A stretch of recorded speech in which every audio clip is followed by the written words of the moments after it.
दिनांक 6 जानेवारी 2024 रोजी तेलंगणाचे वादग्रस्त आमदार टी राजासिंह यांचा गोंदुताई विडी घरकुलच्या क्रांती चौक येथे संस्थेची परवानगी न घेता झालेल्या सभेसंबंधित गोंदुताई गृहनिर्माण संस्थेच्या वतीने सोलापूर ग्रामीणचे पोलीस अधीक्षक यांना निवेदन देण्यात आले। याबाबत अधिक माहिती अशी की दिनांक 6 जानेवारी 2024 रोजी दुपारी 1 वाजता तेलंगणाचे वादग्रस्त आमदार टी राजासिंह यांनी गोंदुताई गृहनिर्माण संस्थेच्या क्रांती चौक येथे सभा घेतली। पण ही सभा घेत असताना संबंधित आयोजकांकडून संबंधित जागा ही गोंदुताई गृहनिर्माण संस्थेची असल्या कारणाने आयोजकांनी संस्थेची कुठलीही परवानगी न घेता सभेचे आयोजन केले होते। तरी अशा जातीवादी व प्रक्षोभक भाषण करणाऱ्या तेलंगणाचे आमदार टी राजासिंह यांचा कार्यक्रम घेऊन गोंदुताई घरकुल येथे शांतता भंग करण्याचा प्रयत्न केल्यामुळे संबंधित संयोजकावर गुन्हा दाखल करण्यात यावा व पुढील भविष्यात अशा गोष्टी संस्थेच्या परवानगीशिवाय देण्यात येऊ नये असे निवेदन सोलापूर ग्रामीणचे पोलीस अधीक्षक यांना देण्यात आले।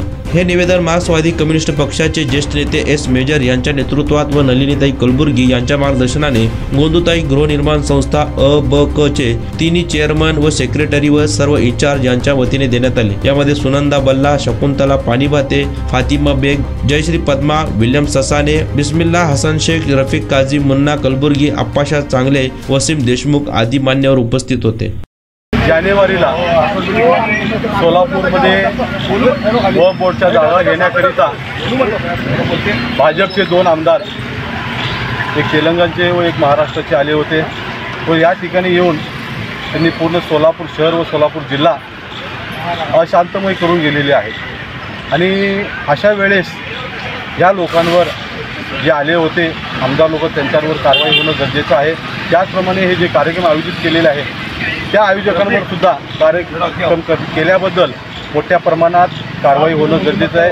कारण शासनाने आदेश काढलेला असताना सुद्धा 6 तारीख ते 21 तारीख कुठल्याही प्रकारचे गर्दीचे कार्यक्रम घ्यायचे नाही असं असताना सुद्धा पोलिसांनी या कार्यक्रमाला परमिशन दिलं, हे चुकीची गोष्ट आहे। त्याचप्रमाणे गोंदुताई वसाहतीमध्ये कुठलाही काही नसताना त्या ठिकाणी सुद्धा अशा प्रकारच्या पुढाऱ्याला आणून त्या ठिकाणचं वातावरण, ज्या ठिकाणची कामगार वस्ती आहे आणि त्या कामगार वस्तीमध्ये लोक गुण्यागोविंदाने कष्ट करून खातात। अनेक लोक असे आहेत की जे कष्ट केल्याशिवाय त्यांचं घर चालत नाही। अशा ठिकाणी येऊन सुद्धा वातावरण बिघडवणं आणि निघून जाणं हा चुकीचा प्रकार त्या ठिकाणी गोंदुताईमध्ये झालेला आहे। याकरिता आम्ही आज गोंदुताईच्या वतीने शिष्टमंडळ या ठिकाणी आम्ही आलो व SP साहेबाला निवेदन दिलेलं आहे की अशा ठिकाणी कुठल्याही प्रकारचा अनुचित प्रकार घडू नये, जेणेकरून त्या ठिकाणी सर्व जाती धर्माचे कामगार वर्ग हा गुण्यागोविंदाने राहतो। आणि ह्या ठिकाणी असा प्रकार झाला तर निसटण्यासाठी त्या कामगार लोकांना त्रास होतो, करणारे करून जातात, पण त्याचा त्रास पूर्ण कामगार वर्गाला होतो। तर हेच आम्ही निवेदन दिलेलं आहे। या ठिकाणी आम्ही एवढंच सांगू इच्छितो की अशा आयोजकांवर व अशा प्रश्न भाषण करणाऱ्या पुढाऱ्यांवर योग्य ती कारवाई झाली पाहिजे, जेणेकरून हा भारत देश सुजलाम राहील व सर्व जाती धर्माचे लोक गुण्यागोविंदाने राहतील अशी आमची इच्छा आहे।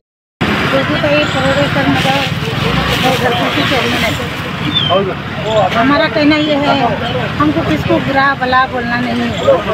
सब जगह समानता रहना चाहिए, समानता बोल के कार्यक्रम करना चाहिए। कोई भी रहने दे, किसका दिल दुखाने का नहीं, किसको ले सबको लेकर चलने का। हमारी किसकी अड़चन नहीं है, सही बोलो। और अच्छा सा पालना कोई भी रहने दे।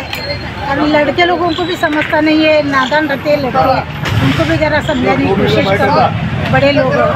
और उसमें हड़ताल डालने की कोशिश मत करो, कौन से बात को दिल दुखाओ नको। तुम्हारा कार्यक्रम तुम करो, हमारे कोई संबंध नहीं है इसके अंदर, हमारा कोई अड़चन नहीं है, ये हमारा कहना है। आज गोंदुताई घरकुल महिला विडी घरकुल येथे वसाहतीमध्ये ना प्रत्येक वेळेला जे भाषण कुठलेही लोक येतात आणि जे भाषण करतात ते भाषण गोंदुताईमध्ये शांतता राखून राहायला पाहिजे, म्हणून आपण प्रत्येक वेळेला गोंदुताईमध्ये कोणी पण येतात, भाषण ठोकतात, पण जाती धर्मावर मनं दुखवतात, हे असं घडू नये म्हणून आपण या पोलीस आयुक्ताला निवेदन देण्यात आलेलं होतं तिथं। म्हणजे कसं गोंदुताईमध्ये सुखाने नांदत आहेत लोक, मग त्याचं अनेक धर्माचे लोक आहेत, हिंदू, मुस्लिम, शीख, ईसाई, ख्रिश्चन सगळ्या धर्माचे लोक आहेत। पण तुम्ही जे वाक्य बोलता ते वाक्य जरा व्यवस्थित बोलायला पाहिजे, आणखीन लोकांना मनं दुखू नये या दृष्टीनं आम्ही इथं पोलिसाला निवेदन देण्यात आलेलं आहे। आणि एवढं बोलून माझे 2 शब्द